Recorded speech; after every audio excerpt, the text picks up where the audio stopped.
700 kilometre کا ریگستانی سفر آج کے دور میں بھی کرنا مشکل ہے. سائیکل پہ نہیں آپ کر سکتے, پیدل تو آپ سوچ بھی نہیں سکتے. اونٹ کے بغیر کیسے ہو سکتا ہے, جس میں آپ کو اونٹ اس لیے بھی ضروری ہے کہ اس کے اوپر آپ نے سامان لادنا ہے. پانی نہیں راستے میں پینا. ریگستان میں تو کئی کلومیٹر تک کچھ بھی نہیں ہوتا, بھوکے پیاسے مریں گے. پھر آپ قافلے سے بھی جدا ہیں. تو ابو ذر غفاری کوشش کرتے رہے کس طریقے اونٹ, اسی دوران قافلہ نکل گیا آگے, تو وہ اونٹ اٹھا ہی نہیں ہے. تو حضرت ابو ذر غفاری نے اپنا سامان اپنی پیٹھ پہ لاد لیا.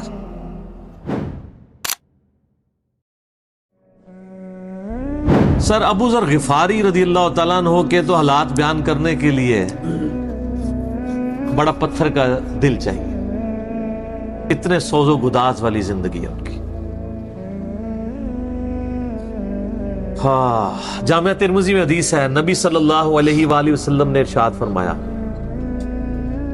کہ اس نیلی چھتری کے نیچے ابو ذر غفاری سے سچا انسان کوئی نہیں ہے. کون کہہ رہا ہے؟ نبی صلی اللہ علیہ وآلہ وسلم, جو خود صادق اور امین ہے.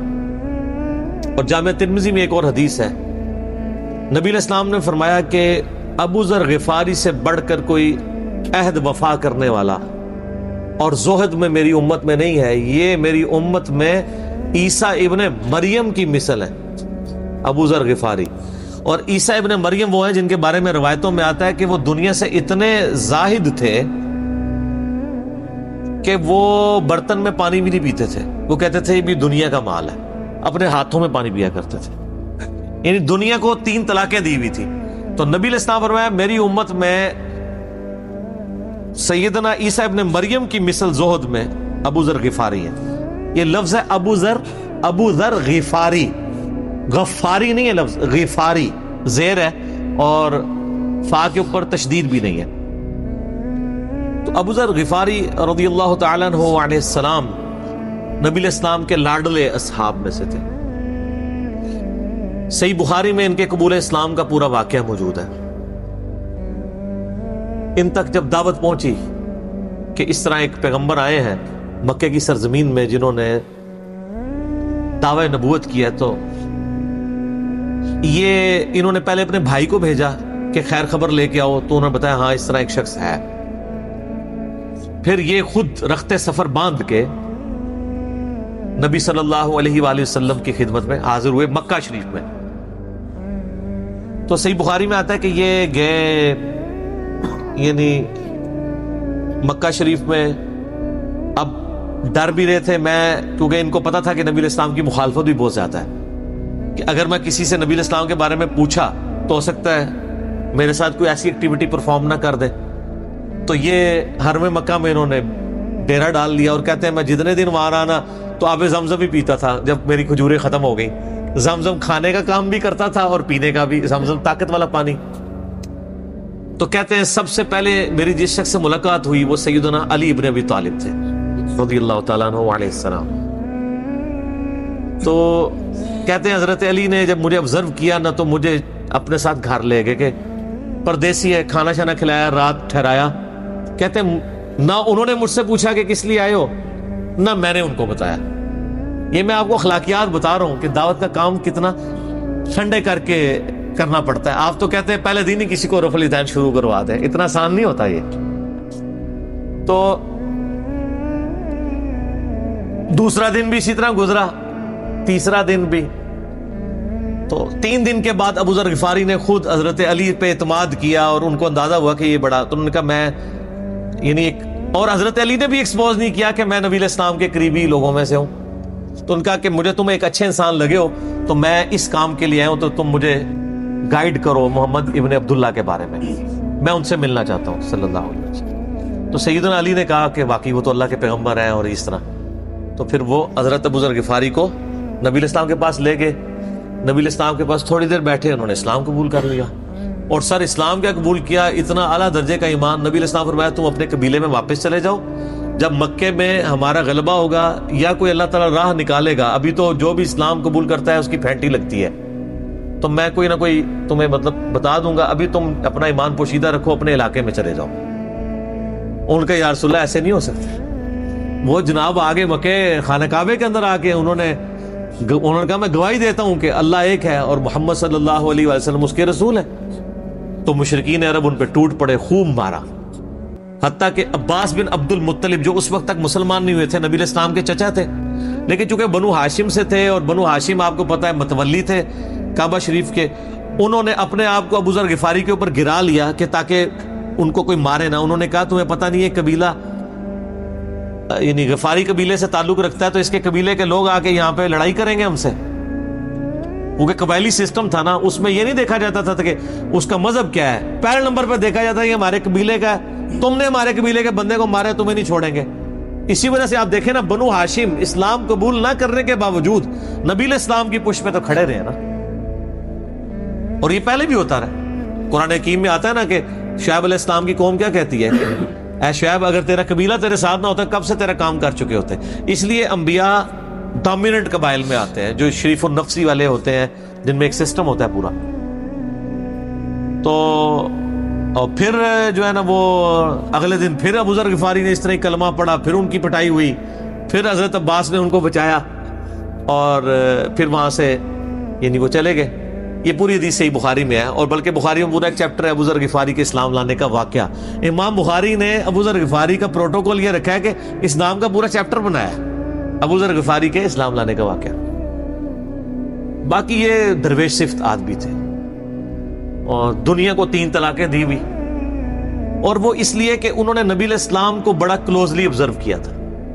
نبی علیہ السلام کی جتنی احادیث دنیا سے زہد اور دنیا پرستی کی مذمت پہ ہے نا، اکثر احادیث کے راوی ابو ذر غفاری ہیں. چونکہ انہوں نے نبی علیہ السلام کو بڑا کلوزلی آبزرو کیا ہوا تھا، تو اس لیے وہ صحابہ کرام پہ جب دنیا کے خزانے کھول دیے گئے اور بعض اصحاب اور بعض تابعین میں انہوں نے جب دنیا کی محبت میں غلبہ اور عیاشی کا لیول دیکھا تو ان سے وہ برداشت نہیں ہوتا تھا.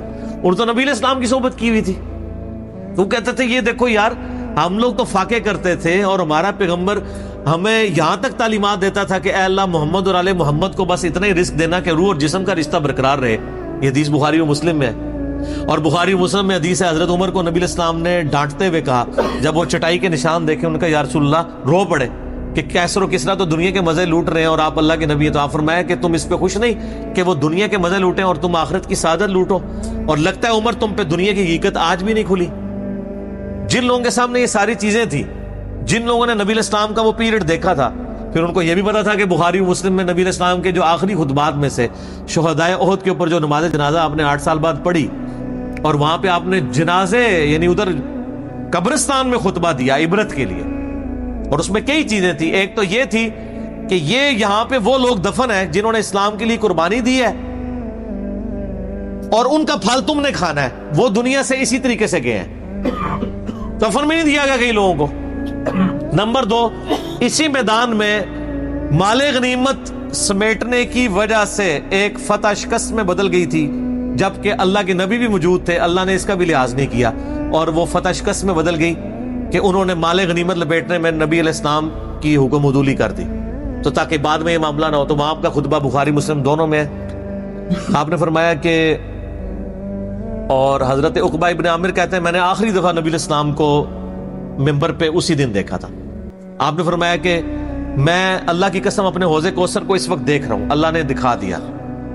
اور آپ نے فرمایا کہ مجھے یہ خطرہ نہیں ہے کہ تم میرے بعد شرک کرنے لگو، لیکن مجھے ڈر ہے کہ تم دنیا کے مال میں پھنس جاؤ گے اور پھر تم ایک دوسرے کو قتل کرو گے جس طرح اگلی قوموں نے کیا، اور تم بھی تباہ و برباد کر دیے جاؤ گے جس طرح اگلے.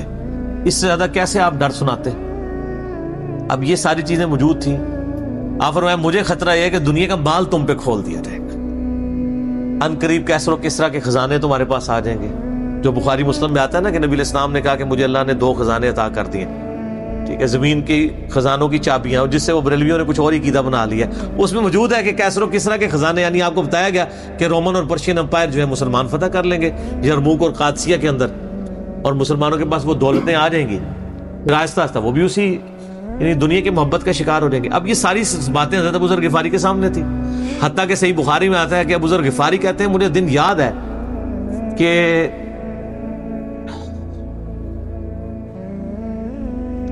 نبی علیہ السلام نے فرمایا کہ ابو ذر وہ احد پہاڑ دیکھ رہے ہو؟ تو کہتے ہیں میں نے احد پہاڑ کی طرف دیکھا اور میں یہ سوچ رہا تھا کہ ابھی مجھے آپ کسی کام کے سلسلے میں وہاں بھیجیں گے. دن کا وقت تھا تو میں اپنے ذہن میں یہ اندازہ لگانا شروع کر دیا کہ کوئی کام بتائیں گے تو میں یہ پہنچ کے واپس کتنی دیر میں آؤں گا. لیکن آپ نے یہ بات نہیں کرنی تھی. آپ نے فرمایا کہ اگر یہ سارا پہاڑ جو کئی کلومیٹرز پہ پھیلا ہوا ہے, آج بھی احد پہاڑ موجود ہے مدینہ شریف میں, مسجد نبوی سے بھی نظر آتا ہے, اور جو شہدائے احد کا قبرستان ہے اس کی بالکل بیک سائڈ پہ کئی کلومیٹرز پہ پھیلا ہوا, اگر یہ سارا سونے کا ہو تو آپ علیہ السلام فرمایا کہ میں سب کا سب اللہ کی راہ میں فوراً شام سے پہلے خیرات کر دوں. اپنے پاس میں 2 یا 3 دینار ہی رکھوں صرف, یعنی جو ٹوٹل زندگی گزارنے کے لیے سب خیرات کر دوں. اب مجھے بتائیں, جن لوگوں نے, یہ بزرگ غفاری راوی, جن لوگوں نے یہ حدیثیں حضور سے سنی ہوئی تھی, جب وہ یہ دیکھتے تھے کہ رومن اور پرشین امپائر کے گرنے کے بعد جب مسلمانوں کے پاس خزانے آئے ہیں اور حضرت عثمان کے دور میں لوگوں کے لاکھوں روپے آج کے وظیفے لگ گئے ہیں گھر بیٹھے, وہ بھی انہی عیاشیوں میں پڑ گئے ہیں, تو ان کو یہ چیزیں ہضم نہیں ہوتی تھی. تو یہ شام ہجرت کر گئے تھے. نبی علیہ السلام نے پہلے ہی کہا تھا, المستدل الحاکم میں تو ڈیٹیل موجود ہے. یہاں پہ میں آپ کو ضمن بتا دوں, اکثر لوگ صحابہ کرام کے حالات و واقعات کے بارے میں پوچھتے ہیں, مطلب پوری زندگیاں لگ جائیں تو وہ واقعات بیان کرتا رہے انسان, ختم نہیں ہوتے. یہ حدیث ہے المستدل الحاکم میں صحیح سند سے کہ فرمایا آپ علیہ السلام نے کہ ابو ذر تیرا کیا حال ہوگا جب تو بھوسا لوگوں میں رہ جائے گا, اور آپ نے یوں انگلیاں ڈالی. اور ابو ذر غفاری کا انتقال 32 ہجری میں ہوا ہے حضرت عثمان کے دور میں. یہ بات عبداللہ بن عمر بن عاص کے بارے میں نہیں کہی تھی؟ وہ بھی ہے, وہ تو صحیح بخاری میں ہے. عبداللہ بن عمر بن عاص کو نبی علیہ السلام نے فرمایا تھا کہ تو بھوسا لوگوں میں رہ جائے گا. سیم الفاظ حضرت ابو ذر غفاری کے بارے میں حاکم میں ہے. آپ مستدل الحاکم کا چیپٹر کھول لیں.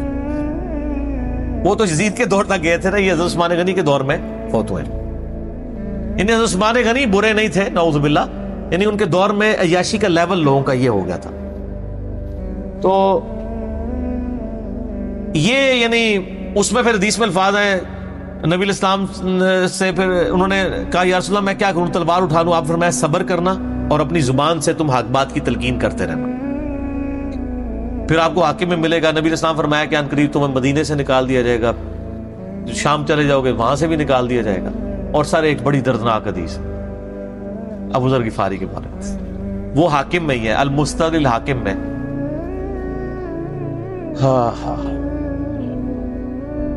غزوہ تبوک آپ کو پتا ہے ایک ایسا غزوہ تھا جس میں جو شرکت نہیں کرے گا وہ منافق ڈکلیئر ہوگا. قرآن میں فتویٰ آ گیا تھا. اس سے پہلے کبھی نفیر عام نہیں تھی, یہ پہلا اور آخری موقع تھا, کیونکہ رومن امپائر سے ٹکرانا تھا, سپر پاور تھی دنیا کی, 1.5 لاکھ کی فوج لے کے کیسرے روم بارڈر پہ آ گیا تھا عرب کے. تو نبی علیہ السلام نے اناؤنسمنٹ کی کہ بھئی اب سب نے جانا ہے, جو نہیں جائے گا منافق شمار ہوگا, الا یہ کہ کسی کے پاس ریسورسز نہ ہو, یا کوئی مریض ہو, یا کوئی عورت ہو, یا کوئی معذور ہو. منافقین آگے بہانے کر رہے تھے, کچھ سادہ لوگ مسلمان بھی اس کا حصہ بن گئے. بخاری مسلم میں 3 اصحاب کی توبہ کا واقعہ بھی موجود ہے, وہ بھی میری ویڈیو ریکارڈڈ ہے. تو کعب بن مالک کی رضی اللہ تعالیٰ عنہ علیہ السلام, کچھ لوگ جو ہیں وہ یعنی اپنے ان معاملات کی وجہ سے کچھ پیچھے بھی رہ گئے. تو المستدل الحاکم میں آتا ہے کہ صحابہ کرام کہتے ہیں کہ ہم نبی علیہ السلام کے ساتھ سفر پہ نکلے نا جب, تو نبی علیہ السلام کو آ کے کوئی بتاتا تھا, کہتا تھا یا رسول اللہ وہ جو فلاں بندہ تھا نا وہ بھی کوئی نہیں آیا, پیچھے رہ گئے. تو آپ علیہ السلام پرواہ نہیں کرتے تھے. پھر بتایا گیا یا رسول اللہ وہ بھی کوئی نہیں, یعنی جڑے نعرے مارتے سن اونچے اونچے, جدو ایتھے کسی کو دسایا جائے گا سر وہ تہاڈا پکا جڑا یار ہے بیلی وہ بھی کوئی نہیں جے, تو حضور علیہ السلام کو لوگ نا فیڈ بیک دیتے یا رسول اللہ وہ بھی غائب ہے, وہ بھی نہیں آیا. اب 30,000 کے لشکر میں آپ نے کوئی ریکارڈ تو نہیں رکھا تھا, رجسٹر تھا, لیکن کدھر 30,000 بندوں میں کدھر کوئی رکھ سکتا ہے صاحب اس طرح, یا رسول اللہ وہ بھی رہ گیا, وہ بھی. تو حضور علیہ السلام کہتے ٹھیک, آپ فرماتے تھے اللہ چاہے گا تو آ جائے گا, نہیں آئے گا تو نہیں آئے. تو کسی نے کہا کہ وہ ابو ذر غفاری بھی پیچھے رہ گئے.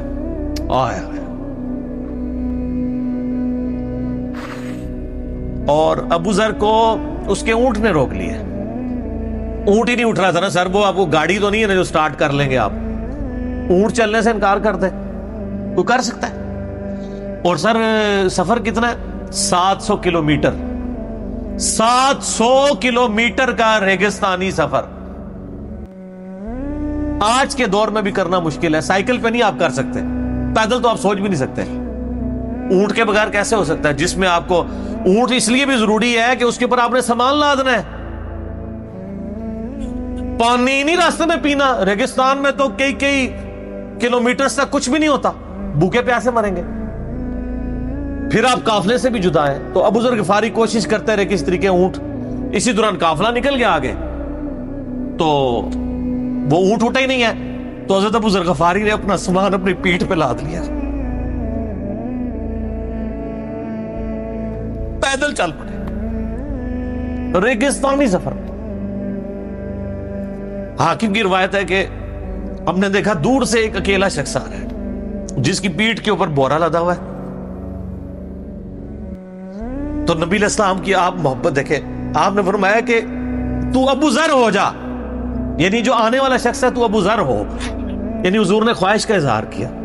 آپ کو نظر تو نہیں آ رہا تھا یہ کون آ رہا ہے, آپ کی محبت, آپ کو پتا تھا ابو ذر غفاری نہیں رہ سکتا پیچھے. تو صحابہ کہتے ہیں آپ نے فرمایا تو ابو ذر ہو جا. تو صحابہ کہتے ہیں تھوڑی دیر بعد جب وہ قریب آئے تو ہم نے پہچان لیا ابو ذر غفاری ہیں. تو جب ہم نے پہچان لیا نا, تو حضور علیہ السلام نے ان کے پہنچنے سے پہلے آپ نے فرمایا ابو ذر کو دیکھو اکیلا آ رہا ہے, اکیلے ہی دنیا سے جائے گا اور قیامت الدن بھی اکیلا اٹھایا جائے گا. دنیا سے کیا کہہ رہے گے. صحیح بخاری میں آتا ہے کہ حضرت عثمان غنی رضی اللہ عنہ کے دور میں چکے, یہ اس حدیث کا بھی کچھ حصہ باقی ہے, میں بعد میں بیان کروں گا, پہلے میں اس کو کنکلوڈ کر لوں. کہ صحیح بخاری میں آتا ہے کہ حضرت ابو ذر غفاری شام چلے گئے تھے, وہاں پہ چونکہ گورنر تھے حضرت معاویہ رضی اللہ تعالیٰ عنہ. وہ قرآن کی وہ جو سورہ توبہ کی آیات ہے نا, کہ جو لوگ سونا اور چاندی جوڑ کے رکھتے ہیں یہ گرم کر کے ان کی پیٹھوں پہ, ان کے ماتھے کے اوپر لگایا جائے گا قیامت والے دن. تو وہ یہ آیت پڑھا کرتے تھے, اور حضرت معاویہ سے ان کا جھگڑا رہتا تھا کہ تم لوگ جو یہ مال جوڑ رہے ہو نا, اور یہ اتنے خزانے تم لوگوں نے بنا لیے ہیں, یہ نبی علیہ السلام کی تعلیمات کے خلاف ہے. تو حضرت معاویہ کہتے تھے یہ تو اہل کتاب کے بارے میں آیات نازل ہوئی ہیں. تو وہ کہتے تھے نہیں, یہ سب کے بارے میں ہے. اب شرعی حکم یہ ہے کہ مال آپ جوڑ سکتے ہیں اگر آپ زکوٰۃ دے رہے ہیں, لیکن یہ پسندیدہ نہیں ہے. طریقہ نبوت یہ نہیں ہے. نبی علیہ السلام نہیں جوڑ سکتے تھے, پوری زندگی زکوٰۃ دینے کی نوبت نہیں آئی ہے, حالانکہ خمس ملتا تھا, خیرات کرتے تھے. ابو ذر غفاری کا جھگڑا یہ تھا کہ تم تو نبی کے صحابہ ہو, تم لوگوں کو یہ زیب ہی نہیں دیتا کہ تم لوگ اس طرح کے مالات میں رہو اور اس طرح مال جوڑو. تو اب چونکہ سینئر صحابی تھے, ان کو ہاتھ ڈالنا بھی آسان نہیں تھا. پھر نبی علیہ السلام نے فرمایا ہو کہ اس سے زیادہ سچا انسان ہی کوئی نہیں. تو معاویہ نے خط لکھا حضرت عثمان کو کہ جی اس بندے سے میری جان چھڑائے نا, اس کو آپ واپس بلائیں. تو حضرت معاویہ نے جب خط لکھا تو حضرت عثمان نے ان کو کہا تم مدینہ شریف واپس آ جاؤ. مدینہ شریف جب یہ واپس آئے تو صحیح بخاری میں آتا ہے کہ لوگوں کا جھمگٹا لگ گیا ابو ذر غفاری کے گرد. لوگوں کو پتا تھا یہ تو بڑا یعنی زہد والا بندہ ہے. تو ابو ذر غفاری وہی حدیثیں سنایا کرتے تھے کہ حضور نے فرمایا یہ احد پہاڑ سونے کے برابر ہو تو میں خیرات کر دوں گا. جبکہ باقی صاحب کہتے تھے کہ مال جوڑنا جائز ہے اگر زکوٰۃ کوئی دیتا رہے. وہ یہ کہتے تھے کہ یار یہ تم لوگوں کو تو زیب نہیں نہ دیتا, یار تم لوگ تو یہ باتیں نہ کرو, تم لوگ نبی کی صحبت یافتہ ہو, تم لوگوں کو تو زہد ہونی چاہیے تم لوگوں کی زندگی میں.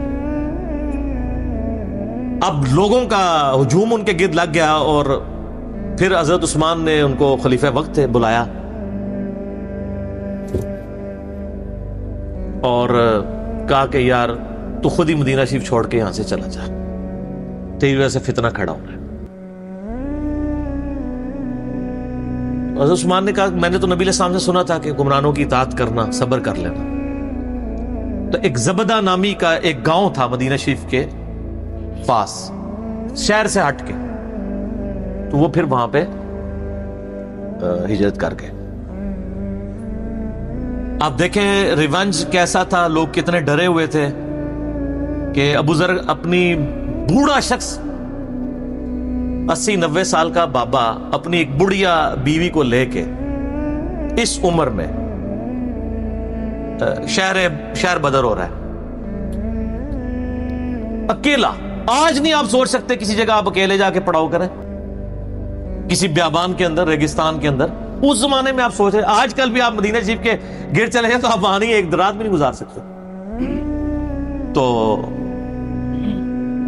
کوئی شخص حضرت ابو ذر غفاری کو سی آف کرنے نہیں آیا سوائے حضرت علی کے, اور وہ بھی مدینے کی باؤنڈری تک آئے. ان کو پتا تھا ان کے سٹانس کے بارے میں, اور حضرت علی نے ان کو جب سی آف کیا تو کہا کہ میں چونکہ حکمران وقت کی اطاعت کا پابند ہوں, میں مدینے کی باؤنڈری سے باہر نہیں جاؤں گا. اگر مجھے کوئی اس طرح کا یعنی حکم اجازت مل جاتی تو میں تیرے ساتھ جاتا. ایران والوں نے حضرت علی علیہ السلام کے زندگی کے آخری 10 سال کے اوپر ایک فلم بنائی ہے, امام علی علیہ السلام. اس میں ابو ذر غفاری کے سارے واقعات انہوں نے فلمائے ہیں سر, دیکھنے والے. جب مولا علی چھوڑنے آتے ہیں, پھر جو ان کی ڈیبیٹس ہوتی ہیں مدینہ شریف میں لوگوں کے ساتھ,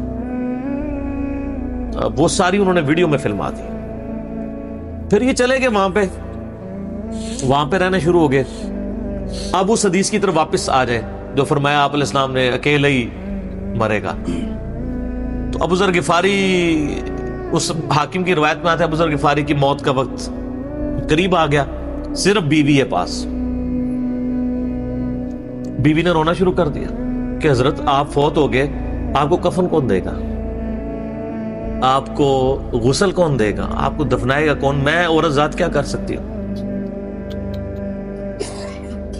حضرت ابو ذر نے کہا کہ نبی علیہ السلام سے میں نے سنا تھا کہ تو اکیلا مرے گا, پھر مسلمانوں کا ایک قافلہ وہاں سے گزرے گا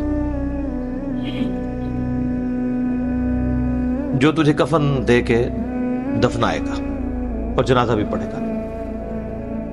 تو نے فکر نہیں کرنی, جب میں مر جاؤں تو میری لاش کو چوراہے پہ رکھ دینا, گزرگاہ پہ, جو یعنی مدینہ کی طرف راستہ آتا تھا گاؤں ایریا سے گزر کے. اللہ میرا بندوبست کر دے گا. وہی ہوا کہ ان کے مرنے کے بعد مسلمانوں کا ایک قافلہ دور سے آ رہا تھا. تو اسی مستقل حاکم کی حدیث میں آتا ہے کہ سر قافلہ بھی سنے پھر کون ہے, عبداللہ ابن مسعود. ابو ذر غفاری بھی زہد کے امام, ابن مسعود بھی زہد کے امام, ابو درداء بھی زہد کے امام.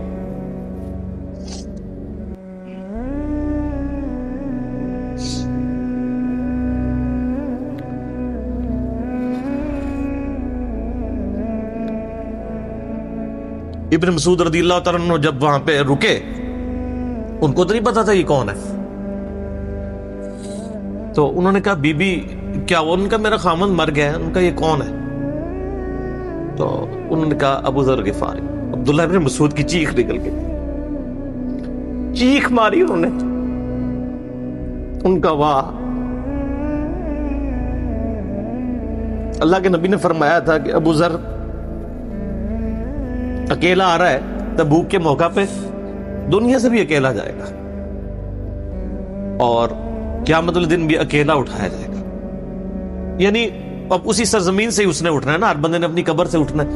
یعنی وہ مسلمانوں کے قبرستان میں بھی دفن نہیں. ایک یہ جو مزار کی رٹ لگائے پھرتے ہیں, میں ان سے پوچھتا ہوں تمہارے بابوں کی کیا اوقات ہے, ابو ذر غفاری کا مزار دکھاؤ کدھر ہے.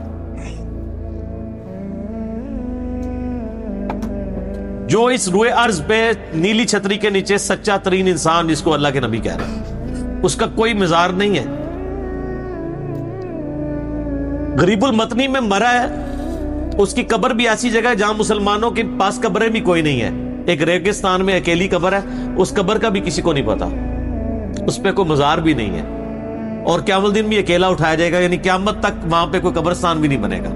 ظاہر نبی علیہ السلام کی کیا بھی خبر ہے, تو کیا وہ ناکام ہو گیا اگر مزارات ہی دلیل ہے کامیابی کی؟ تو عبداللہ ابن مسعود رضی اللہ تعالیٰ نے ان کو غسل دیا, کفن دیا اور دفنا دیا. یہ پوری ڈیٹیلز آپ کو المستقل حاکم میں مل جائیں گی. تو ابو ذر غفاری ان چند شخصیات میں سے ہیں جن میں پوری امت کا اتفاق ہے ان کی نیکوکاری کے اوپر. شیعہ بھی ان کو بہت رسپیکٹ دیتے ہیں, اہل سنت بھی دیتے ہیں, صوفیاء کے ہاں بھی ان کو امام مانا جاتا ہے زہد کی وجہ سے. آپ تصوف کی جتنی کتابیں پڑھیں, چاہے امام غزالی کی ہوں, رسالہ الشیریہ پڑھیں, اور لوگوں کو بھی پڑھنا شروع کریں, تو ابو ذر غفاری آپ کو زہد کے امام کے طور پہ ملیں گے کہ ان کی زندگی میں یعنی یہ زہد تھا کہ انہوں نے کس طرح کی زندگی گزاری ہے. سر لوگ مجمع میں مرتے ہیں, ان کو یاد کوئی نہیں کرتا, اور ابو ذر غفاری کو آج بھی دنیا یاد کر رہی ہے, ہم بھی یاد کر رہے ہیں رضی اللہ تعالیٰ عنہ علیہ السلام. اللہ تعالیٰ قیامت والے دن ہمیں ایسے نیکوکار لوگوں کا ساتھ نصیب فرمائے, آمین ثم